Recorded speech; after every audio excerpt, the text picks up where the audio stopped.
Halo lah, assalamualaikum. Kali ini saya cuma mau sharing-sharing ringan aja ya seputar pembelian smartphone. Jadi Desember 2024 yang lalu saya beli smartphone buat saudara ya. Ini Samsung.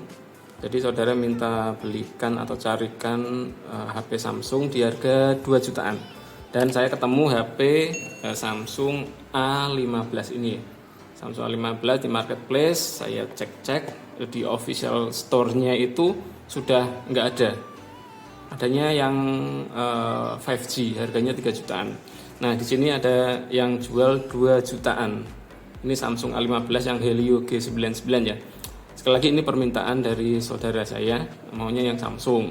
Saya rekomendasikan Xiaomi sih nggak mau. Jadi maunya Samsung ya, dapatnya ini. Nah, itu kalau di seller marketplace itu saya sadar tahu sih ya bahwa banyakan itu pasti barangnya repack, pasti itu. Selain di official store pasti barangnya repack, saya sadar itu. Dan saya nggak masalah sih. Yang saya tahu, saya kira itu repacknya itu maksudnya cuma sekedar di open box, ambil garansinya atau mungkin ambil emailnya langsung dikirim lagi. Berarti ya repacknya itu maksudnya garansinya masih panjang lah. Garansinya masih kalau aslinya 12 bulan ya masih 12 bulan, tapi ternyata enggak ya. Ternyata model repacknya ini hasil repack lama ini ya. Jadi saya cek saya masukkan di akun Samsung saya sih. Karena saya punya akun Samsung, saya masukkan di akun Samsung saya, ternyata ini. Nah, Galaxy A15 ini ternyata garansi berlaku hingga 31 Juli 2025. Artinya saya belinya Desember, tapi di sini ditulis garansinya sampai 31 Juli saja. Jadi 7 bulan saja ya, enggak 12 bulan, 7 bulan saja. Nah, padahal saya belinya di Shopee. Nah, ini belinya Desember 2024, datangnya pun Januari tanggal 2.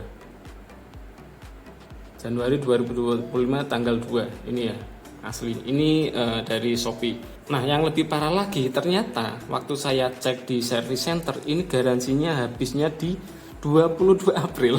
Jadi di sini saya cek ini garansinya sampai Juli 2025. Saya pikir nggak apa-apa lah, masih ada garansi agak panjang, setengah tahun nggak apa-apa lah, nggak masalah. Saya sadar ini HP-nya repack. Walaupun saya kira semula repacknya cuma sekedar BNOB, ambil kartu garansi hari itu juga ya. Ternyata repacknya sudah lama, sudah berbulan-bulan yang lalu di repack, sudah diaktifkan. Jadinya seperti ini. Jadi ini ada masalah sih HP-nya. Dari awal beli nggak ngecek sih ya masalah speakernya, karena ini buat saudara langsung dipakai buat karaokean. Pakainya headset terus selama berbulan, 3 bulan itu pakainya headset terus, nggak pernah pakai speaker. Jadi setelah saya cek untuk speakernya ini dia pecah seperti ini. Nah,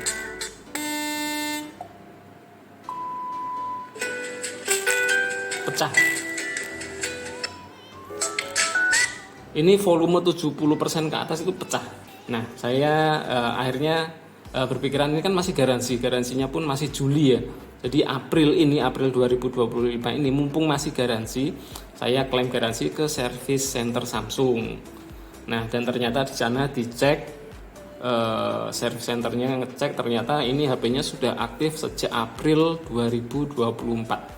22 April 2024, saya kesananya 29 April. Kok bisa mepet banget gitu loh habisnya garansi.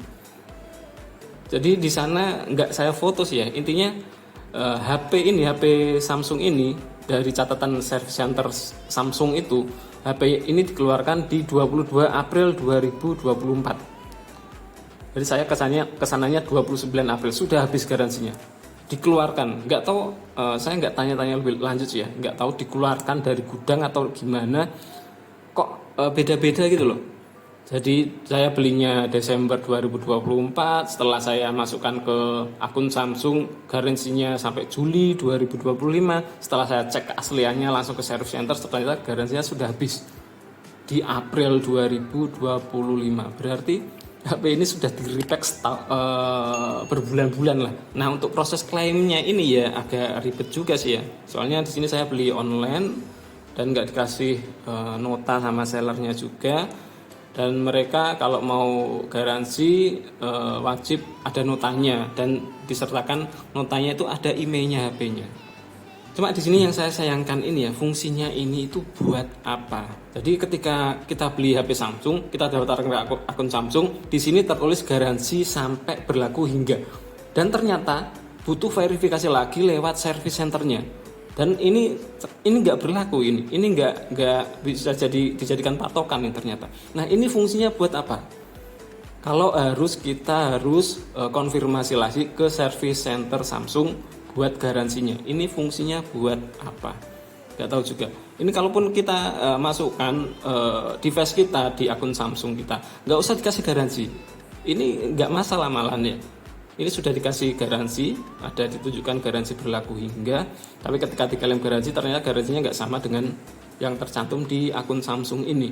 Ternyata garansinya sudah habis. Jadi ini nggak ada fungsinya sama sekali. Nggak tahu buat apa fungsinya. Yang jelas untuk garansi Samsung ini menurut saya agak ribet karena saya terbiasa dengan HP Xiaomi sih ya. HP Xiaomi itu kalau garansinya itu ya dihitung ketika HP-nya itu aktif, connect internet, ya udah itu startnya masa garansinya. Tapi kalau HP-HP semacam Samsung, Realme yang dia ngasih bonus ke salesnya, jadi HP-nya bisa diaktifkan kapanpun sebelum sampai ke usernya, itu malah bikin ribet ya. Untung di salesnya, rugi di usernya, di pembelinya langsung, di bayarnya langsung, penggunanya langsung.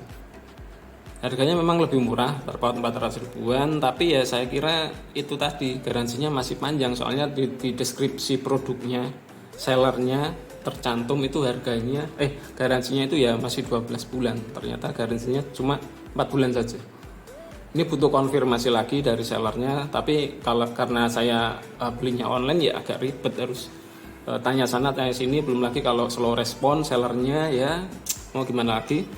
Oh ya, ini buktinya ini kemarin ya.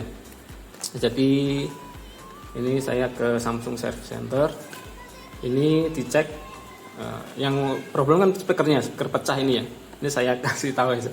Ini speaker pecah, ini speaker pecah. Untuk estimasi biayanya ini speakernya 52 ribuan, kemudian 30 ribu apa nggak tahu, ini jasanya 156 ribuan. Jadi estimasi awal 238 ribuan untuk penggantian speaker Samsung A15. Estimasi ini ya, jadi bisa harganya bisa naik, bisa turun, nggak tahu juga. Pokoknya estimasi. Resiko anti gores, rusak atau kelupas. Oke, jadi saya kaget juga loh, kok bayar? Padahal masih garansi, masih sampai Juli. Ternyata garansinya sudah habis April. Mepet lagi, saya kesananya 29 April, garansinya habis 22 April. Ya udah nggak kepake sudah. Ya udah kalau gitu. Jadi intinya walaupun saya sadar sebelumnya kalau yang barang yang saya beli ini repack, sadar saya. Tapi kalau garansinya mepet gini ya kapok sudah, beli yang kayak gini, yang model-model smartphone, yang model-model bisa di repack seperti ini. Ya apa yang pasti-pasti saja lah ya, yang garansinya pasti. Atau kalau mau beli ya, kalau mau mahal dikit ya di official store langsung. Official store di online Shopee kan ada, Tokopedia ada juga ya. Kalau mau beli yang pasti-pasti garansinya langsung di officialnya. Kalau di seller-seller biasa ya selagi-lagi sudah pasti repack, ya. Kalau kalian mau beli yang repack, anggap saja kalian beli barang bekas ya. Barang bekas masih like new. Ini anggap saja saya beli barang bekas masih like new, garansi sudah habis gitu aja. Memang barangnya masih baru sih ya. Mak ya itu garansinya sudah habis, gak masalah sih ya. Oke, jadi sekian dulu sharing-sharing dari saya ini. Terima kasih sudah menonton video ini. Silahkan like dan share video ini kalau memang video ini bermanfaat. Yang belum subscribe channel Sedikit Prastowo, silahkan di subscribe dulu, aktifkan juga notifikasi loncengnya. Sampai jumpa lagi di video saya selanjutnya. Wassalamualaikum warahmatullahi wabarakatuh.